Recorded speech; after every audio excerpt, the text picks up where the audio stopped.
বিচ্ছুদা, কিছু শুনতে পাচ্ছ? ওই না তো, ওই যে পাশের গ্রামে যে জমিদার, তার অত্যাচার দিন দিন একেবারে বেড়েই চলছে গো। তাই নাকি? ওর কি কোনো একটা উপায় নেই?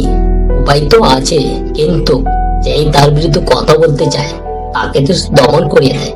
আর নাকি শুনছে বলে জোর জবরদস্তি করে গ্রামের মানুষের জমি দখল করে নিচ্ছে। হ্যাঁ গো বিচ্ছুদা, ঠিক শুনছো।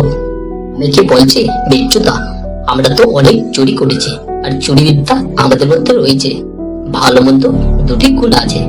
এই জমিদারকে কিভাবে শিক্ষা দেওয়া যায় সেটা একটু বুদ্ধি করো না। ওর বিরুদ্ধে যে কথা বলতে যায় তাকে তো ধমক দেয়, ভয় দেখায়। কিন্তু বিচ্ছুদা, তুমি সেটা করতে পারবে আমি জানি। তোমার মধ্যে না সেটা ভালো মন্দ বুদ্ধি, জ্ঞান, সাহস, দম আছে বিচ্ছুদা, সেই তো বুঝলাম। কিন্তু তার তো একটা রহস্য জানতে হবে। সেটা আমি জানি বিচ্ছুদা। কি সেটা বলো আমাকে। ওই যে জমিদার ওই পাশের জঙ্গলের রাস্তা দিয়ে মাঝে মাঝে যাতায়াত করে, তাহলে তুমি এই কথা আমাকে বলনি কেন আগে? চলো এক্ষুনি। আর হ্যাঁ শোনো, ওই যে আমাদের সঙ্গে ছিল তাকে বলে দাও সেই জন্য বন্দুকটা নিয়ে ওই রাস্তার সামনে দাঁড়িয়ে থাকে।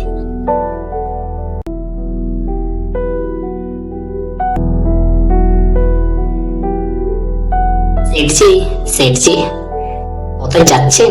এইদিকে। কেন রে চামড়ু, কেন? তোমাকে কি বলতে হবে আমাকে? না সেটজি, বলছিলাম কি, এই রাস্তাটা তো ভালো না। তুমি কি আমার চেয়ে বেশি জানো কোনটা ভালো কোনটা খারাপ? সেটজি, বলছিলাম কি, এই রাস্তা দিয়ে যাওয়া মানে ঠিক হবে না মনে হয়। এই তুমি বেশি বলছো কেন? কোনটা ভালো কোনটা মন্দ তুমি আমার চেয়ে বেশি জানো? না সেটজি, আমি বলছিলাম কি, তুমি বলবে না কিছু, যাও নিজের কাজ করো। আর হ্যাঁ শোনো, তুমি আমার পিছনে পিছনে আসছো কেন? আচ্ছা সেটজি, যখন আপনি শুনছেন না, কিন্তু একটু সাবধানে। সামনে নাকি সামনে একটা বড় ওই জঙ্গল পাশে রয়েছে, সেখানে নাকি ডাকাতেরা রয়েছে। তুমি কি আমাকে ভয় দেখাচ্ছ? আমি আজকে কি নতুন করে যাচ্ছি? না সেটজি, ঠিক আছে। তুমি জানো এই এলাকাটা আমার, আমার ইশারা ছাড়া এই এলাকা চলে না। আর মায়ের এত সাহস আছে যে আমাকে রাস্তায় আটকাবে? না সেটজি, সেই তো আমি জানি। বাবারে, এ আবার কি? সামনে কাকে দেখছি? জটকু তো ঠিক বললো, এই জটকুর কথা সত্যি হবে নাকি? আয় ওই জটকু, জটকু জটকু, শোনো শোনো বাবা শোনো। কেন কেন সেটজি, কি হলো? শোনো শোনো শোনো, আমি আর দৌড়াতে পারছি না। দেখছো সামনে ওই ডাকাত মনে এইদিকে আসতেছে না বন্দুক নিয়ে? হ্যাঁ সেটজি, দেখছি তো তাই, আমি পালাই সেটজি।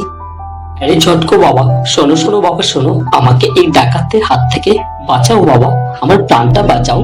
আমার যা সম্পদ আছে তুমি নিয়ে নাও বাবা। ঠিক আছে সেটজি, আপনি আমার সঙ্গে আসুন।